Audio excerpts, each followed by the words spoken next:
안녕하세요. 프레데릭의 스포츠 섹션입니다. 5월 1일 노동자를 맞아서 오늘 새벽 0시 30분에 리버풀의 안필드 경기장에서 벌어진 토트넘과 리버풀의 프리미어리그 34라운드 경기에서 토트넘이 3대4로 패하였습니다. 다만 우리의 손흥민 선수가 오늘도 골을 터뜨리면서 콘테 감독이 경질된 이후 급속도로 득점 감각이 살아나면서 그동안 콘테 감독의 전술이 얼마나 손흥민 선수에게 독이 되었는지 다시 한번 실감케 한 경기였습니다. 이번 골을 득점하면서 손흥민 선수는 올해 리그에서만 봐도 10골을 터뜨렸고 세계 최고의 클럽 축구 리그인 프리미어리그에서 7시즌 연속 두 자릿수 득점을 한 역대 10번째 선수의 이름을 올리게 되었습니다. 손흥민 선수 축하합니다. 손흥민 선수는 이날 득점 찬스가 여러 번 있었으나 아슬아슬하게 옵사이드에 걸리거나 손흥민 선수의 전매 특허인 가마차기 슛으로 골대를 맞히는 등으로 비교적 골운이 없기도 했지만 결국 후반 77분 스코어를 3대2로 만드는 토트넘의 두 번째 추격골을 기록하였습니다. 정확하게 얘기하면 2대3이 되겠네요. 또한 손흥민 선수는 이에 그치지 않고 토트넘이 전반에만 3골을 내주며 0대3으로 절대적 열세로 끌려가는 상황에서도 굴복하지 않고 부투하며 마침내 후반 93분 추가 시간에 손흥민 선수가 직접 프리킥을 차면서 히샬리송이 토트넘 데뷔 후 리그에서 첫 득점을 올리는 어시스트를 기록하게 되었습니다. 따라서 손흥민 선수는 오늘 리버풀을 상대로 1골과 1어시스트를 올리며 토트넘에서 가장 좋은 활약을 펼쳤습니다.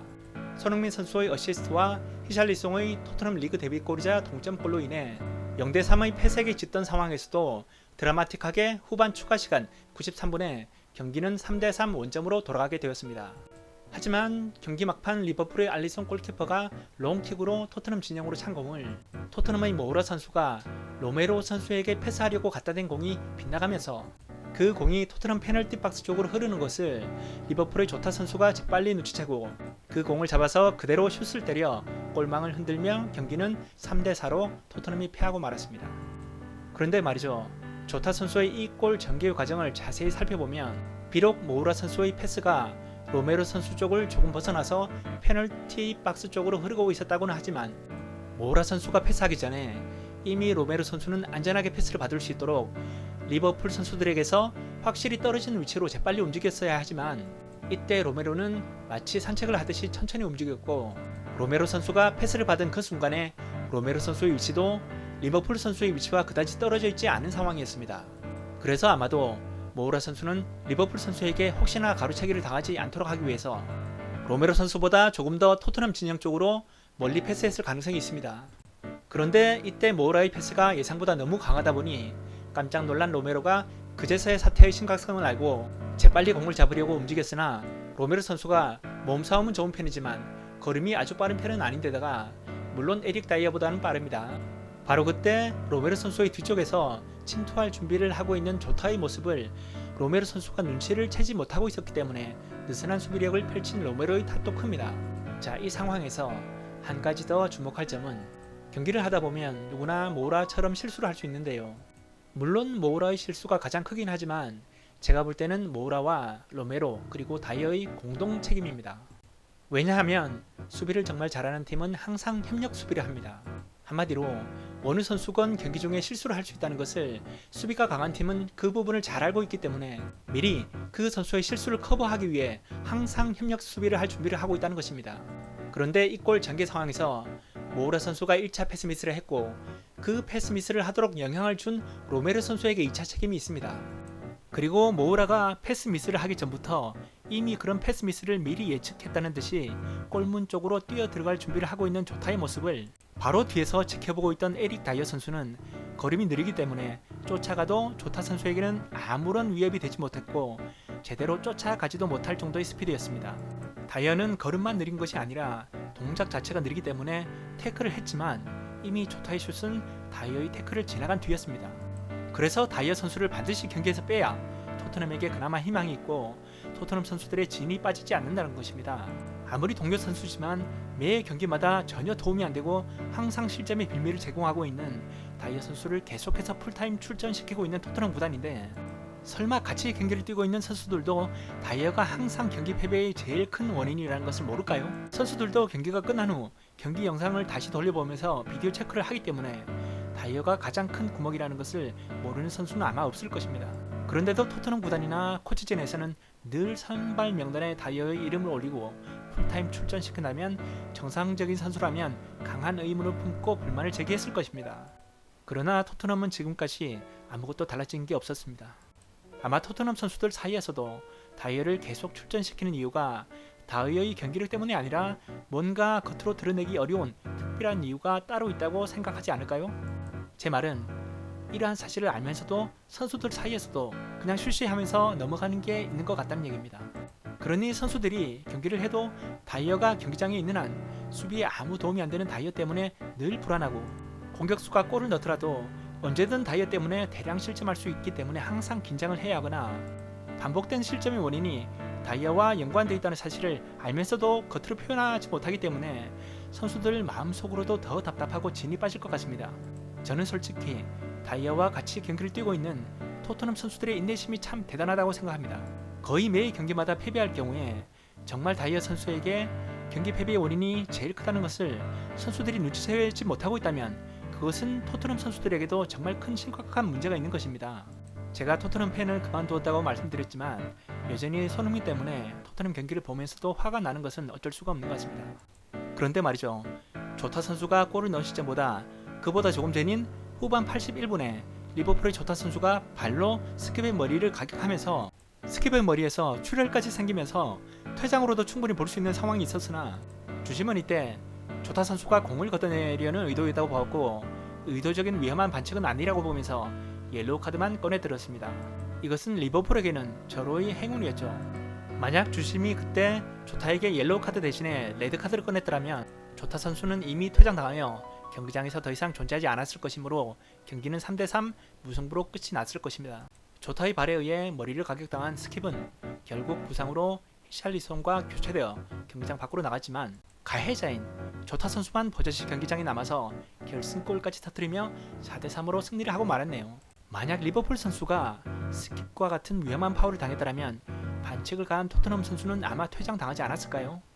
제가 예전 영상에서 말씀드렸다시피 이런 결정적인 상황에서 클럽의 네임밸류가 크게 작용할 수 있고 경기 결과에 치명적인 영향을 미치게 된다는 것입니다. 오늘 경기에서 케인은 페리시치의 크로스 도움을 받아서 토트넘에서는 첫 골을 터뜨렸으나 그 이후 리버풀의 압박 수비에 고전하면서 경기를 풀어나가는데 어려움을 겪었습니다. 오늘 경기에서 파울은 12대7로 리버풀이 훨씬 더 많았는데요. 이것만 봐도 리버풀이 토트넘보다 훨씬 더 적극적인 압박 수비를 많이 했다는 것을 알 수 있습니다. 오프사이드는 토트넘만 5번을 범하였는데요. 그만큼 토트넘이 골을 넣기 위해서 손흥민을 비롯하여 상대편 진영으로 역습하여 침투하려는 움직임이 많았다는 증명이기도 합니다. 토트넘 수비의 문제는 토트넘 선수들 개인의 테크닉 부족의 탓도 있지만 수비 전술에도 문제가 있다는 것을 알 수 있습니다. 오늘 경기에서도 상대 선수에 대한 맨마킹이 제대로 안 돼서 대부분 실점을 하고 있는데요. 늘 같은 방식의 문제점이 노출되어 실점으로 연결되고 있는데도 토트넘 코치진에서는 이에 대한 대책을 못 내놓고 있는 건지 아니면 실점의 근본 원인을 제대로 파악하지 못하고 있는 것인지 참으로 안타깝습니다. 매번 같은 방식의 실수를 하고 있지만 토트넘 선수의 뒤쪽 빈 공간으로 뛰어들어가는 상대편 선수를 예측 못하고 토트넘 선수들은 늘 공만 쫓아다니다가 상대편 선수를 매번 놓치거나 혹은 다이어처럼 걸음이 느려서 다이어의 바로 앞에서 조타가 뛰어들어가는 장면을 보고도 못 쫓아가서 실점을 막지 못하거나 합니다. 두 번째 실점 장면에서도 다이어는 예측 수비를 전혀 못하고 다리가 느려서 안쪽으로 돌아 들어가는 리버풀 선수를 전혀 못 쫓아가서 실점을 하고 만 것입니다. 얼마 전 뉴캐슬전에서 초반 20분 이내 5골을 내리 실점하면서 0대5로 끌려가는 경기를 한 이후 토트넘이 특히 경기 초반에 수비 불안이 심각하다는 점을 상대팀 선수들이 이미 대부분 다 알고 있고 경기 초반에 토트넘을 집중 공략하려는 그러한 전술을 자주 들고 나오고 있습니다. 오늘 경기를 포함한 최근 3경기에서 뉴캐슬전 초반 20분 이내에 5실점, 맨유전 전반만 2실점, 리버풀전 초반 15분 이내에 3실점, 이와 같은 식으로 계속해서 경기 초반에만 대량 실점을 하고 있고 그제서야 솔고 외양간을 고칩니다. 경기 후반에 아무리 잘하면 뭐합니까? 다이어가 있는 수비가 개판이고 매 경기마다 대량 실점을 해버리는데 오늘 경기에서도 경기 시작한 지 불과 15분 만에 스코어가 0대3이 되자 벌써부터 관중석에서는 경기장을 떠나는 토트넘 관중의 모습이 카메라에 포착되었습니다. 프리미어리그 경기장 입장권이 저렴한 것도 아니고 경기 시작한 지 15분 만에 경기장 밖으로 나가버리는 그 토트넘 팬들이 티켓 값이 아깝지 않아서 나가겠습니까? 그들은 토트넘 팬으로서 토트넘 경기를 보고 있으면 진짜 암 걸릴 것 같은 심정이기 때문에 더 이상 그런 형편없는 경기를 안 보고 싶거나 정신 건강을 위해서 더는 안 보고 나가는 것입니다. 사실 조타의 네 번째 골보다 그 이전에 이미 토트넘은 네 번째 실점을 할 만한 리버풀의 역습 상황이 있었는데 그 위기의 순간에 스킵 선수가 재빨리 몸으로 슛블럭하는 바람에 위기를 모면했으나 이때도 걸음이 느린 다이어는 뒤늦게 쫓아오고 있었습니다. 만약 이때도 스킵이 아니라 그 자리에 다이어가 있었더라면 거의 실점했을 가능성이 높습니다. 경기 초반 3실점 한 후 토트넘은 몸싸움 등 압박 수비를 조금 더 적극적으로 하기 시작하면서 실점 위기는 차츰 줄어들었습니다. 리버풀 역시 수비가 불안한 점이 있기 때문에 전반 중반을 지나면서 손흥민이 백패스를 받은 스킵 선수가 다이렉트 스루 패스로 페리시치 쪽으로 길게 찔러주었고 페리시치의 어시스트 크로스에 이은 케인의 득점으로 1대3으로 추격의 불씨를 살리기 시작했습니다. 이 경기가 있기 전까지 최근 5경기에서 리버풀은 3승 2무로 패배가 없었지만 토트넘은 1승 2무 2패로 1승밖에 없었기 때문에 최근 전력에서도 리버풀이 확실히 우세한 상황이었습니다. 그리고 다이어와 같은 개선이 불가능한 선수가 경기장에 계속 남아있는 한 토트넘의 한계는 여전히 극복하기 어려운 과제입니다. 다이어도 자신이 실점의 빌미가 자주 되고 있다는 것을 알고 있는 듯 예전보다는 더 적극적으로 압박 수비를 하려고 노력하는 모습이 보이긴 합니다. 하지만 원래부터 걸음이 느리고 동작이 느린 다이어의 신체적인 한계는 극복하기가 어렵습니다. 현재 토트넘 수비수들을 살펴보면 우측 윙백인 페드로 포로는 빠르고 공격력과 슈팅이 좋기는 하나 수비력이 약하다는 단점을 늘 안고 있습니다.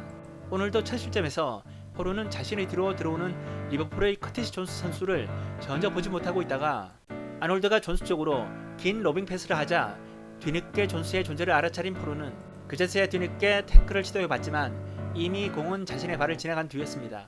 우측 풀백인 로메르 선수는 토트넘 수비수 중에서는 수비가 그나마 제일 낮지만 토트넘에 들어온 이후로 다이어의 옆에서 수비를 함께하면서 다이어화가 많이 진행된 퇴보한 실력을 보여주는 선수입니다. 중앙 수비수 다이어는 잘 아시다시피 늘 실점의 근본적 원인인 느린 발과 느린 동작, 기술 부족과 경기 흐름을 잘 읽거나 예측 수비력도 부족한 가장 단점이 많은 수비수입니다. 그 다음에 지난 경기에서 부진했던 랑글레를 대신해서 오늘 좌측 풀백으로 출전한 벤 데이비스는 로메로나 다이어에 비해서는 비교적 주력이 좋고 적극적인 압박 수비를 가하면서 자주 출전하지 못한 상황을 감안한다면 나름대로 선전했다고 볼 수 있습니다. 하지만 벤 데이비스 혼자서 수비를 감당하기는 역부족이죠. 바로 옆에서 중앙 수비수를 맡고 있는 다이어가 개판인데 벤 데이비스가 몸이 두 개가 아닌 이상 나중에 탈진되고 맙니다. 그리고 좌측 윙백인 페리시치는 여러분들도 잘 아시다시피 콘테가 오버래핑이 가능한 윙백 자원으로 영입해온 선수인 만큼 수비보다는 공격력에 특화된 선수이다 보니 페리시치 역시 토트넘 수비력이 약한 지분의 한 자리를 차지하고 있습니다. 이와 같이 현재 토트넘 수비진에서는 단 한 명도 확실하게 수비 역할을 해주는 선수가 전혀 없습니다. 그나마 혼자서 조글동살동 뒤치다거리 다 하고 있는 미드필더 스킵이 없다면 매 경기마다 50점 이상을 하고도 남을 토트넘 수비진 상황입니다.